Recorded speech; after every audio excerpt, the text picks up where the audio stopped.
The interview I did with Andy Stump was released today. And there's one thing I wanted to clarify because I realized there's one thing I said in there. Well, there's probably a lot of things I said in there that could be taken the wrong way or taken not the way I intended them to be received. But the one that stood out to me was at one point I mentioned how I don't like talking about these things because it's embarrassing.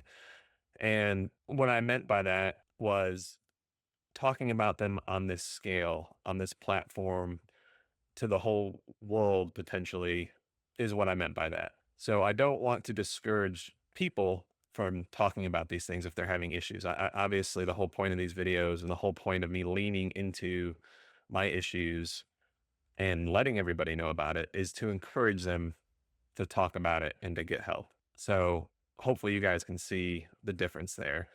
I have intentionally placed myself in an uncomfortable position with the goal of trying to help other people. So I doubt too many people read too much into that when they watched the interview, but in case you saw that and thought, well, that's hypocritical. He just said he's embarrassed about talking about it, but he's encouraging other people to talk about it.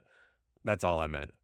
I don't expect everybody to get on social media and announce that they have depression or that they're suffering from PTSD. The point I was illustrating was I'm not doing it for attention because this isn't the type of attention that at least I want, but I felt it necessary to pay it forward. So today's Mental Health Monday episode, what I want to talk about are the effects that occur to your brain when you go through a traumatic experience. And in other episodes, I've talked about how it is impossible to go through a traumatic experience without having some sort of effects on your brain. It doesn't mean everyone that experiences something traumatic is going to suffer from PTSD, but everyone will experience some form of a PTSI, a post-traumatic injury, essentially. And a lot of people won't even notice anything different. They won't notice anything's changed, but it doesn't change the fact that it has happened. And what I want to do is talk about some of those changes, some of the things that go on in the brain when these traumatic events occur.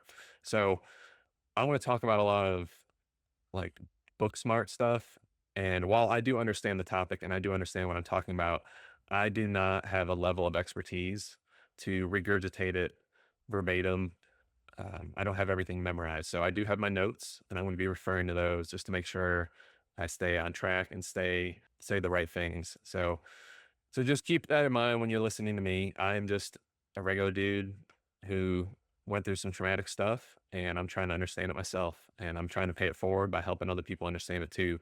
So I encourage everybody who is actually interested in this, or if you feel like this applies to you, to go out and seek like professional help. Okay.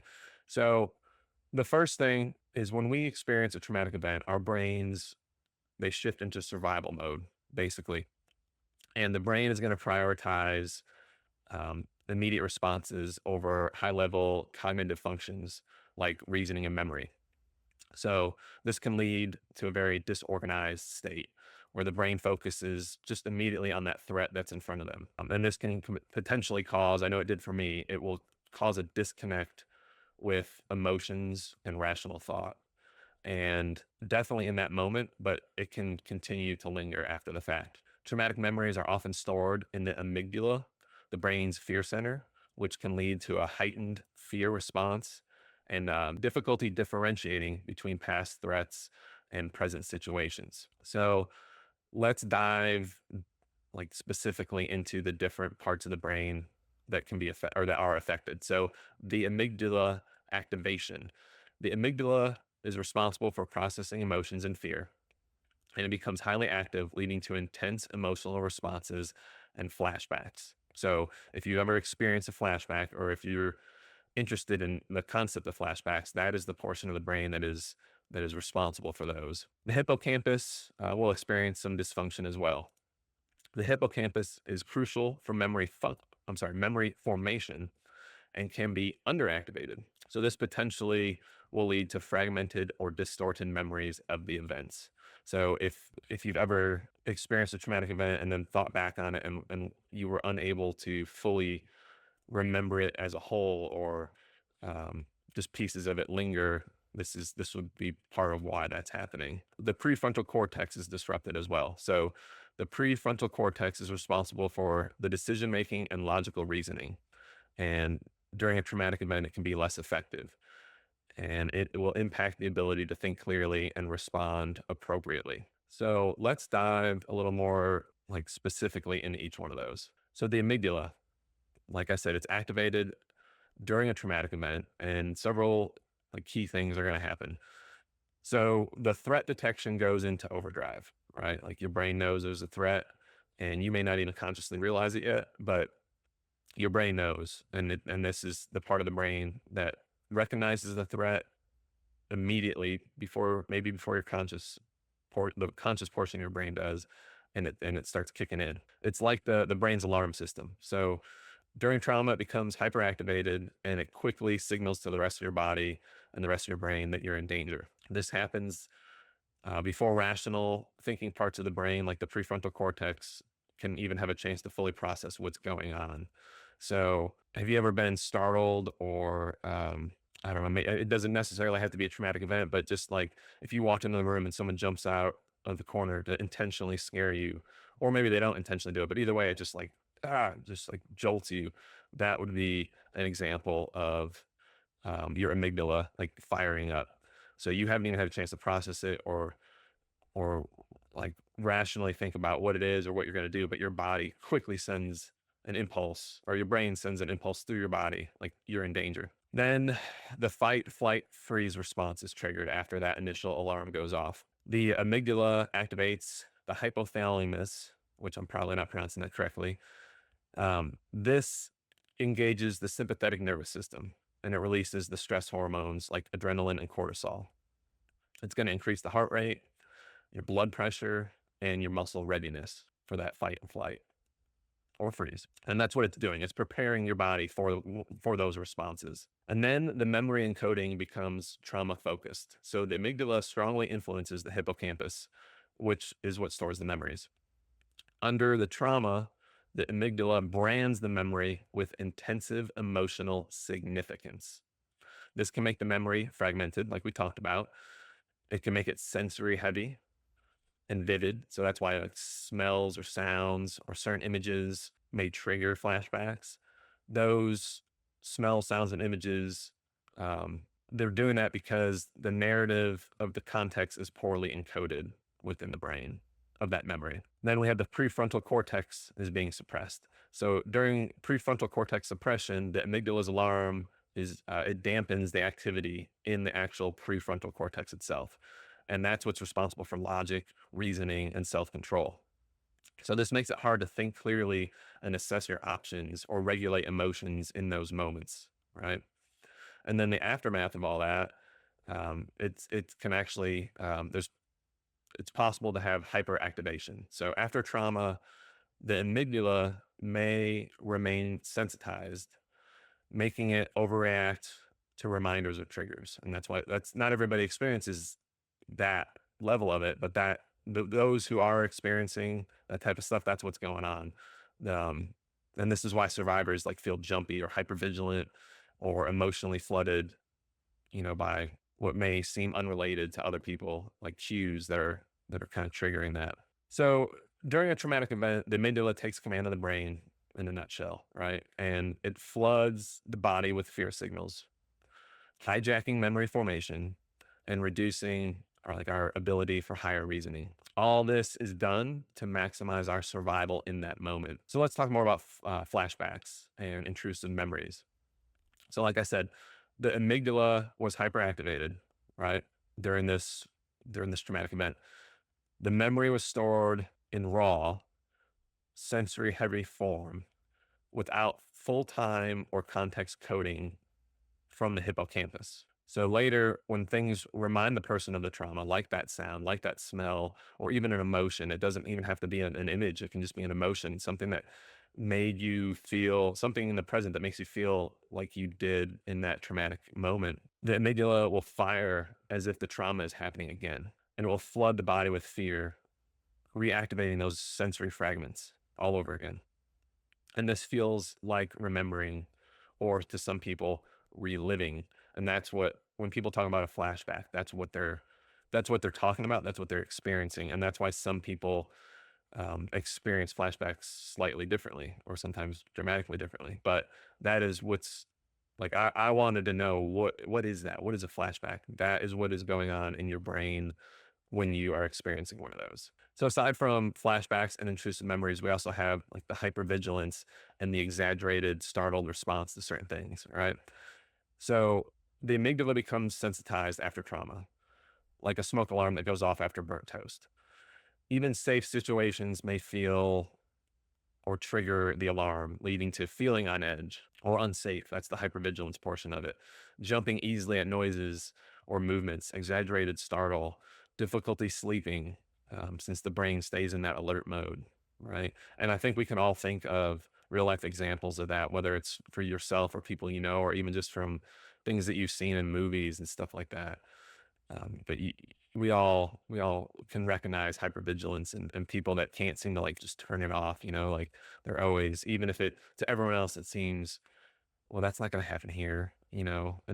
But that's why that person can't turn it off, because their brain isn't letting them. And then there's the emotional numbing and avoidance. So to cope with the constant activation of the amygdala, the brain dampens the emotional processing in general, or it can, I should say. For me, it definitely did. This causes avoidance of traumatic reminders, whether it's people, places, conversations, don't want to talk about it, don't want to see that, don't, anything that is going to bring that to the forefront, we're gonna dodge that at all costs. Like I said, the emotional numbing or detachment for me, it was from a lot of things. It wasn't for me, it was pretty much just everything, just numbing in general. And then difficulty feeling positive emotions comes with that. I don't know if that's a byproduct of just the emotional numbing itself or what, but these people that are experiencing this, myself included, it's hard for them to see the positive things. Like they'll end up focusing a lot on the negative. And then kind of in part with that comes difficulty regulating emotions in general.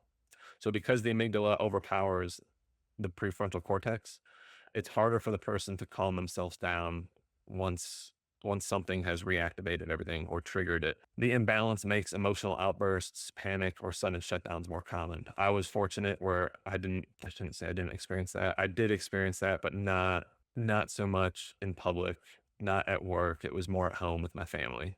And maybe that's because your guard is let down a little bit more, like, let's see if I can make this make sense for some people. When it comes to your family, they love you and you love them. So we often will do things with our family or say things to our family that we wouldn't to other people, because deep down we know we can get away with it. Like we know there's that unconditional forgiveness and love. And whether we consciously recognize that in the moment or not, and I think it's not, I don't think that's what we're thinking about at the moment, but that is why we often will have um, say like we're willing to go further with the people that we love and say more hurtful things or show more anger, and in this case have these outbursts. But not everybody's going to be able to control it. So I was able to generally not have those in public or at work. But I said I never had any shutdowns or panic. That would be a lie. I definitely had those experiences, and I'm not saying I'm never going to have them again. But that's what's going on with that. That's why, because the amygdala has overpowered the prefrontal cortex. So remember, that's what the reasoning and the rational thinking portion of the brain, it's getting hijacked by the emotional portion of it and by these memories. And then we can have distorted sense of time and memory gaps. So the hippocampus was disrupted during the trauma. Some memories lack proper sequencing. And that's why some survivors have like gaps in their memory when they're trying to recount, whether it's in therapy, or if they're a police officer or a first responder and they're having to give a statement, that might be why. And some people, if they don't know what they're looking at, they may interpret that as someone being, they may interpret it as deception or purposely being uncooperative. And maybe that is, maybe, I mean, I can't speak for everybody, but we have to also recognize the fact that since the hippocampus was disrupted, the memories aren't sequenced properly. Like that has occurred. So we have to recognize that, and we have to keep that in the back of our mind when we're dealing with people that went through the traumatic event. So they could struggle to piece together a coherent story of what actually happened. So PTSD happens when the amygdala stays in that state of overactivation. after the trauma occurs.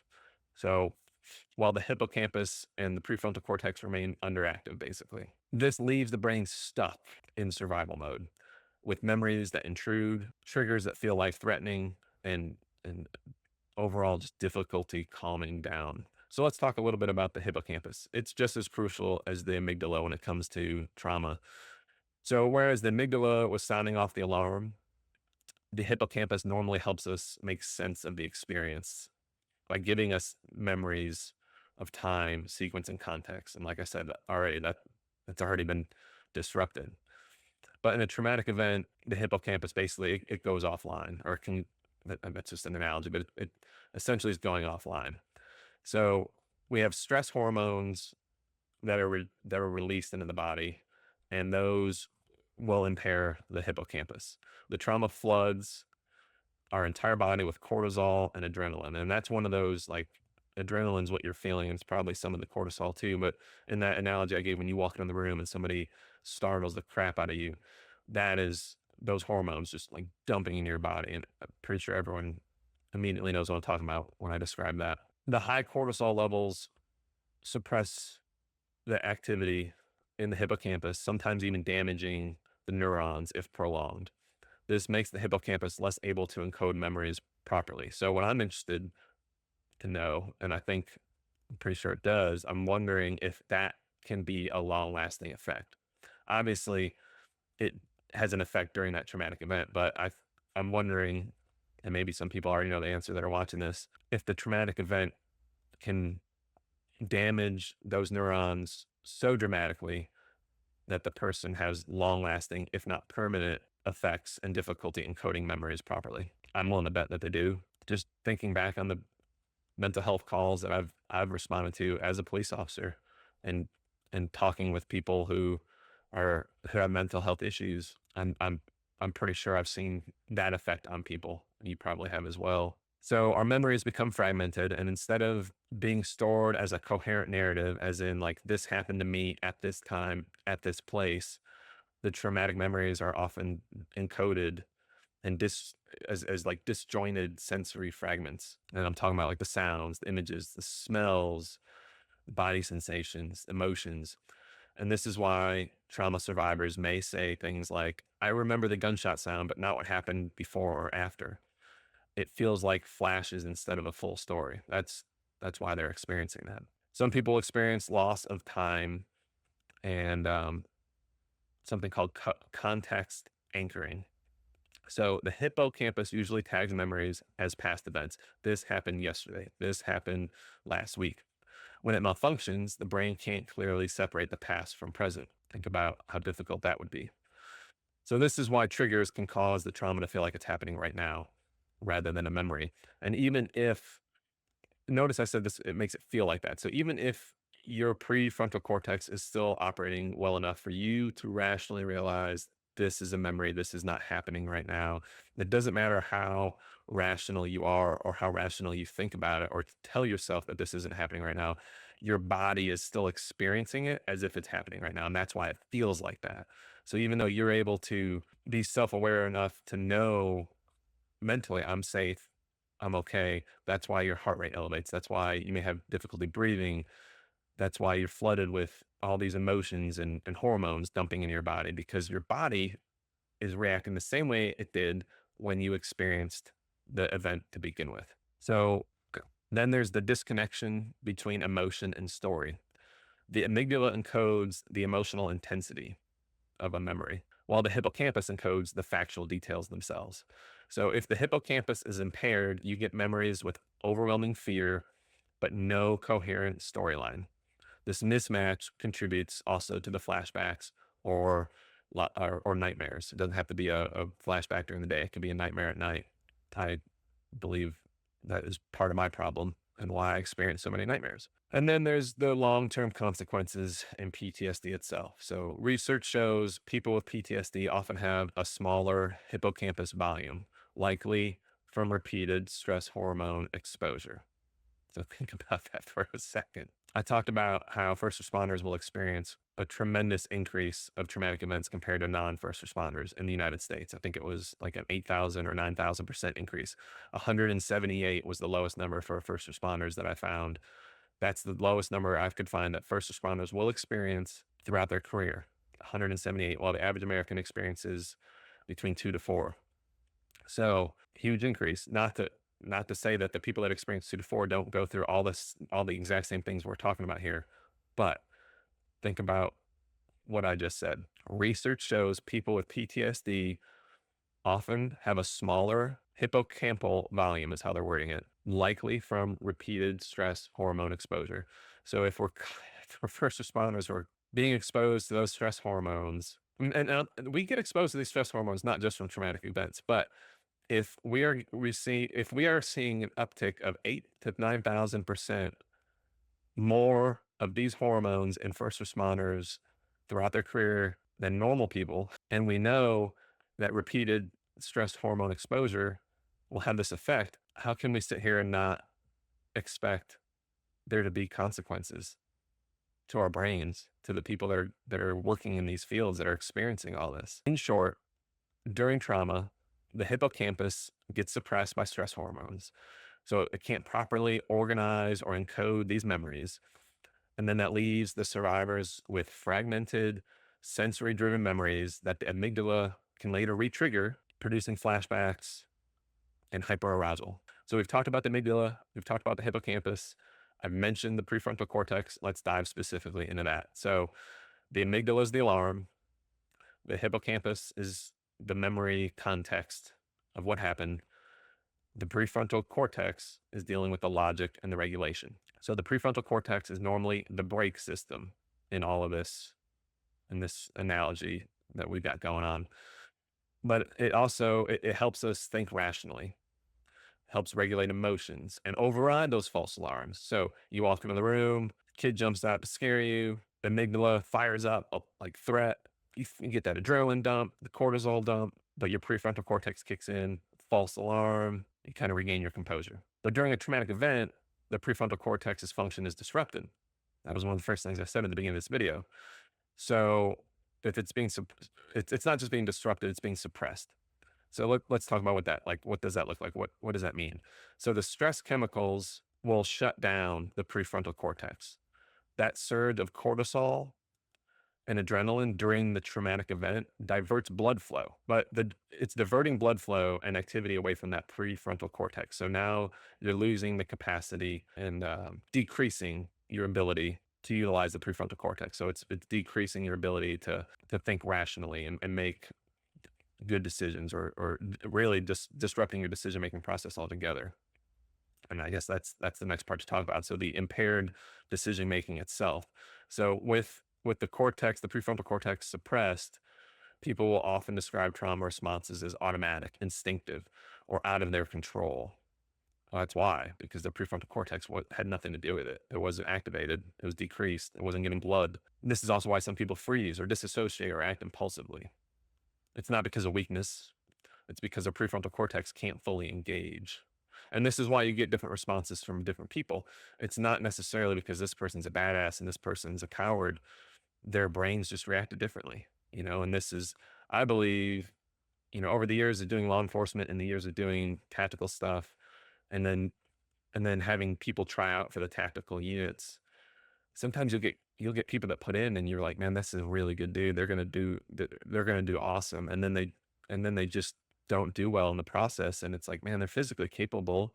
Why? And I believe this is one of the reasons, because we can't control how our body's going to react under stress, right? So some people, their prefrontal cortex isn't really being engaged at all, and that would be like a freeze response.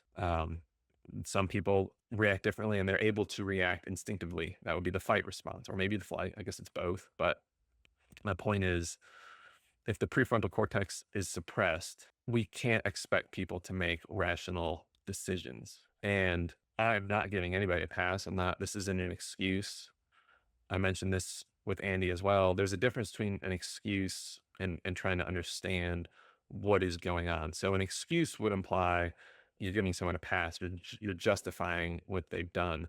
But I do believe while I'm not giving anybody a pass or justifying any bad behavior anyone's ever done, when you watch traumatic events unfold on the news and you watch how people, whether it's a police officer, first responder, a civilian, when you watch how people react to it, you need to keep that in mind before you just start Monday morning quarterbacking everything you see, because you don't understand what's going on inside their brain. You don't understand how their prefrontal cortex was affected by all that.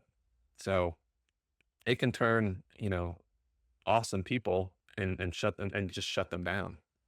That's what I'm saying. So aside from the impaired decision making, let's talk more about the weakened regulation of the amygdala itself. So normally the prefrontal cortex will send inhibitory signals to calm down the amygdala once the threat is passed, once it's over with. So this doesn't have to just be the example of the child scaring. This could be a real traumatic event. This could be something that was actually like a real threat that was going on.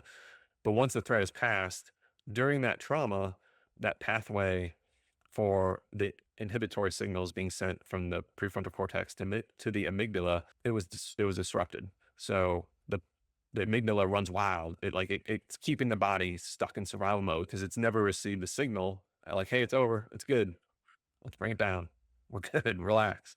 It's just stuck in that mode. And then this is also why some people experience disrupted senses of time or self. The medial prefrontal cortex, especially the ventromedial prefrontal cortex, that's what helps integrate like self-awareness and place experiences or context into experiences, or experiences in a context, I should say. So when survivors are offline, they may feel like I wasn't really there. That's why some people disassociate from the traumatic event. That's why some victims, especially like in sexual abuse, their body fully disassociates from the experience, and it may feel like an out of body experience. It may feel like they're like up here looking down, or they may not remember it at all. Like they just completely disassociated from it. It also leads to a loss of control over their body or choices sometimes. So all this will make it like cause difficulty remembering the sequence of events or making sense at all of what has occurred, what happened to you. And then there's the long-term effects of PTSD. So in PTSD, imaging studies have shown hypoactivity in that prefrontal cortex and hyperactivity in the amygdala. This imbalance explains the intrusive memories. The prefrontal cortex can't suppress the amygdala, and explains the overreacting to minor triggers. So since the prefrontal cortex can't apply logic, this is just fireworks, this isn't gunfire. And then it struggles with concentrating, planning, and emotional regulation. So during a traumatic experience, the prefrontal cortex, the brain's rational CEO, gets switched off, and the amygdala essentially hijacks everything. It takes over. And this trade-off maximizes survival. That's why the brain does it. It is a self-defense survival mechanism. And in that moment, it leaves memories chaotic. It leaves emotions unregulated. And then it dramatically increases the long-term risk of PTSD. So hopefully this helps somebody out there, whether you're somebody who has experienced a traumatic event yourself and you're trying to make sense of what is going on inside your head, trying to understand some of the things you're going through. Hopefully this will help shed some light on it. And for those of you that are living with people, or whether it's family, friends, coworkers who are going through this stuff, it'll help you understand kind of what's going on inside that brain, because it doesn't matter how tough you are physically. It doesn't matter how tough you are emotionally. We can't stop our brain from doing this. It's a survival mechanism, and it's going to happen. And these are the consequences that some of us have to deal with after the fact, after we go through this post-traumatic injury. So that's all I wanted to cover for today. In the next episode, I'm going to go a little deeper into the hormones like cortisol and adrenaline and the impacts that is having on our body, long-term and short-term. But today I want to end in a Bible verse, and I chose a verse that has a lot of meaning for me. I chose Isaiah 41:10. So do not fear, for I am with you. Do not be dismayed, for I am your God. I will strengthen you and help you. I will uphold you with my righteous right hand. Thank you, and God bless.